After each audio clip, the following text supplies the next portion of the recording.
Good morning friends. स्वागत है आपका आपके अपने YouTube channel study with Ravi Thakur पर। तो चलिए आज की द हिंदू एडिटोरियल वोकैबुलरी की शुरुआत करते हैं। आज का जो पहला एडिटोरियल दिया गया द हिंदू का, वो दिया गया है इकोनॉमिक के बारे में, इकोनॉमिक सर्वे के बारे में दिया गया है और कुछ एक सरकार की जो है वो उपलब्धियां गिनाई गई है कि हमने कोविड के जो विपरीत परिस्थितियां थी कोविड के चलते, तो उसमें भी हमने कैसे विपरीत परिस्थितियों के चलते भी कैसे हम बाहर आए और कैसे हमने थोड़ा सा ग्रोथ लिया है इकोनॉमिक में। मतलब आर्थिक जो है हमारी वृद्धि हुई है फिर भी आर्थिक तौर पे। तो पूरा एडिटोरियल इसके बारे में दिया गया है, तो अब ज़रूर पढ़िएगा। अभी भी मैं आपको डेली बेसिस पे बोलता हूँ कि एडिटोरियल जो है आप डेली पढ़ा कीजिए, क्योंकि जब तक आप एडिटोरियल नहीं पढ़ोगे आपको पता नहीं लगेगा कौन सा वर्ड किस कंटेक्स्ट में यूज़ हुआ है। और मैंने बार बार आपको बोलता हूँ वोकैबुलरी रटने से नहीं आएगी जब तक आपको ये पता नहीं लगेगा कि कौन सा वर्ड जो है किस तरह यूज़ हुआ था किसी भी सेंटेंस में।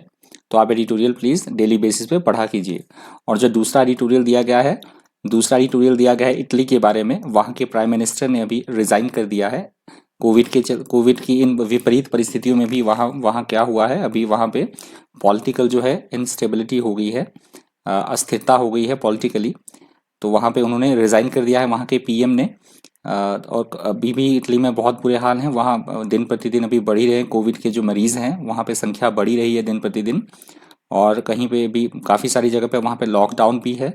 तो इसके दौरान भी वहाँ के जो प्राइम मिनिस्टर है उन्होंने रिज़ाइन किया है। तो दूसरा जो एडिटोरियल है वो पॉलिटिकली मोटिवेटेड है, आप पढ़ लीजिएगा।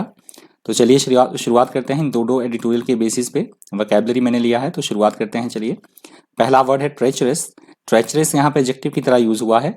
ट्रेचरस का मतलब होता है ऐसी कोई स्थिति या ऐसी कोई बात जिस पे विश्वास ना किया जा सके, जो अविश्वसनीय हो, या ऐसा कोई पर्सन जो विश्वासघाती हो, उसे बोला जाता है treacherous. If you describe someone as treacherous, you mean that they are likely to be betray you and cannot be trusted. That is called treacherous. अगला शब्द है deleterious. Deleterious यहाँ पे एडजेक्टिव की तरह यूज हुआ है। Deleterious का मतलब होता है ऐसी कोई बात या ऐसी कोई स्थिति जो बेहद खतरनाक हो, हानिकारक हो, घातक हो, उसे बोला जाता है इंग्लिश में deleterious. Something that has a deleterious effect on something has a harmful effect on it. That is called deleterious. अगला शब्द है contention. Contention यहाँ पे नाउन की तरह यूज हुआ है। Contention का मतलब होता है किसी बात को लेकर, किसी स्थिति को लेकर विवाद होना, आपसी तकरार होना, विरोध होना, उसे बोला जाता है इंग्लिश में contention. Someone's contention is the idea or opinion that they are expressing in an argument or discussion. That is called contention. अगला शब्द है सेमिनल. सेमिनल यहाँ पे एडजेक्टिव की तरह यूज हुआ है। सेमिनल का मतलब होता है ऐसी कोई बात जो बिल्कुल एकदम मौलिक हो, प्राथमिक हो, मूलभूत हो, उसे बोला जाता है seminal. Original, important and having great influence on future developments. That is called seminal. अगला शब्द है एजिटेशन. एजिटेशन यहाँ पे नाउन की तरह यूज हुआ है। एजिटेशन का मतलब होता है अपनी मांगे मनवाने के लिए धरना दे, किसी तरह का धरना देना, इकट्ठा होकर लोगों का आंदोलन करना, उसे बोला जाता है इंग्लिश में agitation. If someone is in a state of agitation, they are very worried और upset and show this in their behavior, movements or voice. That is called agitation. अगला शब्द है polite. Polite यहाँ पे नाउन की तरह use हुआ है। Polite का मतलब होता है ऐसी कोई स्थिति जो बेहद अव्यवस्थित हो, बहुत बुरी हो, दुर्दशा भरी स्थिति होना, उसे बोला जाता है polite. If you refer to someone's plight, you mean that they are in a difficult or distressing situation that is full of problems. That is called plight. Next word है प्रोग्नोसिस. प्रोग्नोसिस यहाँ पे noun की तरह use हुआ है। Prognosis का मतलब होता है किसी भी घटना का, किसी भी बात के बारे में पूर्वानुमान लगा लेना, पहले से ही उसका आइडिया लगा लेना, पूर्वानुमान लगाना, उसे बोला जाता है प्रोग्नोसिस.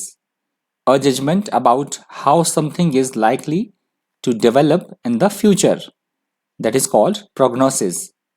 अगला शब्द है पेंडेमिक. पेंडेमिक यहाँ पे नाउन की तरह यूज हुआ है। पेंडेमिक का मतलब होता है ऐसा कोई रोग या ऐसी कोई बीमारी जो हर जगह फैली हो, जैसे कोविड-19 है इस समय, सर्वव्यापी या विश्वव्यापी कोई रोग या महामारी होना, उसे बोला जाता है इंग्लिश में pandemic. A pandemic is an occurrence of a disease that affects many people over a very wide area. That is called pandemic. अगला शब्द है exacerbated. Exacerbated यहाँ पे वर्ब की तरह यूज हुआ है. Exacerbated का मतलब होता है किसी भी समस्या का, किसी भी प्रॉब्लम का, किसी भी कठिनाई का और ज्यादा बिगड़ जाना, और ज्यादा उसका गंभीर हो जाना, उसे बोला जाता है इंग्लिश में exacerbated. If something exacerbates a problem or bad situation, it makes it worse. That is called exacerbated. Next word है infighting. देखिए जो नेक्स्ट एडिटोरियल दिया गया है वो दिया गया है पीएम ने जो है क्या किया है, रेजिग्नेशन दे दिया है, अपना इस्तीफा दे दिया है इटली के पीएम ने. तो दूसरा एडिटोरियल इसके बारे में दिया गया है. तो पहला वर्ड है इनफाइटिंग. इनफाइटिंग यहाँ पे नाउन की तरह यूज हुआ है. इनफाइटिंग का मतलब होता है किसी बात को लेकर, किसी स्थिति को लेकर आपसी मतभेद होना, या हम बोल सकते हैं युद्ध या लड़ाई होना, उसे बोला जाता है इंग्लिश में infighting. Infighting is quarrelling and competition between members of the same group और organisation. That is called infighting. Next word है एमिड. एमिड यहाँ पे प्रेपोजिशन की तरह यूज हुआ है. एमिड का मतलब होता है किसी भी घटना या किसी भी बात के बीच में कोई बात होना, मतलब हम बोल सकते हैं के बीच में या के दौरान, और इंग्लिश में बोला जाएगा in the middle of. That is called एमिड. Next word है कंटेन. कंटेन यहाँ पे वर्ब की तरह यूज हुआ है. कंटेन से वर्ड बनता है कंटेनमेंट. हम डिस्कस कर चुके हैं पहले ही. कंटेन का मतलब होता है किसी भी स्थिति को या किसी भी प्रॉब्लम को नियंत्रित करना, अपने कंट्रोल में करना, उसे बोला जाता है contain. If you contain something, you control it and prevent it from spreading or increasing. That is called contain. Next word है contracted. Contracted यहाँ पे एडजेक्टिव की तरह यूज हुआ है. Contracted का मतलब होता है किसी भी प्रक्रिया में, किसी भी चीज का संक्षिप्तीकरण होना, संकुचन होना, छोटा होना या छोटा करना, उसे बोला जाता है contracted. ये वर्ड यूज हुआ है जब भी इकोनॉमी से रिलेटेड कोई हमारा एडिटोरियल होता है, तो उस सेंस में यूज होता है ये वर्ड. कॉन्ट्रैक्टेड मतलब हमारी जो अर्थव्यवस्था है, हमारी जो इकोनॉमी है, उसका श्रिंक हो जाना, मतलब उसमें कमी हो जाना. तो वहां पे फ्रीक्वेंटली बहुत बार ये हमने वर्ड डिस्कस कर लिया है कॉन्ट्रैक्टेड. व्हेन समथिंग कॉन्ट्रैक्ट्स और when something contracts it becomes smaller और shorter. That is called contracted. अगला शब्द है अनप्रेसिडेंटेड. अनप्रेसिडेंटेड यहाँ पे एडजेक्टिव की तरह यूज हुआ है. अनप्रेसिडेंटेड का मतलब होता है ऐसी कोई बात या ऐसी कोई घटना जो आज से पहले कभी भी घटित ना हुई हो. हम उसे बोल सकते हैं अभूतपूर्व या अद्वितीय, और इंग्लिश में उसको बोला जाएगा unprecedented. If something is unprecedented, it has never happened before. That is called unprecedented. और आज की द हिंदू एडिटोरियल वोकैबुलरी का अंतिम शब्द है स्नैप. स्नैप यहाँ पे वर्ब की तरह यूज हुआ है. स्नैप का मतलब होता है ऐसी कोई बात या ऐसी कोई घटना जो प्री प्लान्ड ना हो, अचानक से कोई डिसीजन ले लेना, अचानक से कोई निर्णय ले लेना, अचानक से कोई बात होना, अचानक होना, आकस्मिक होना, अनियोजित होना, उसे बोला जाता है इंग्लिश में स्नैप.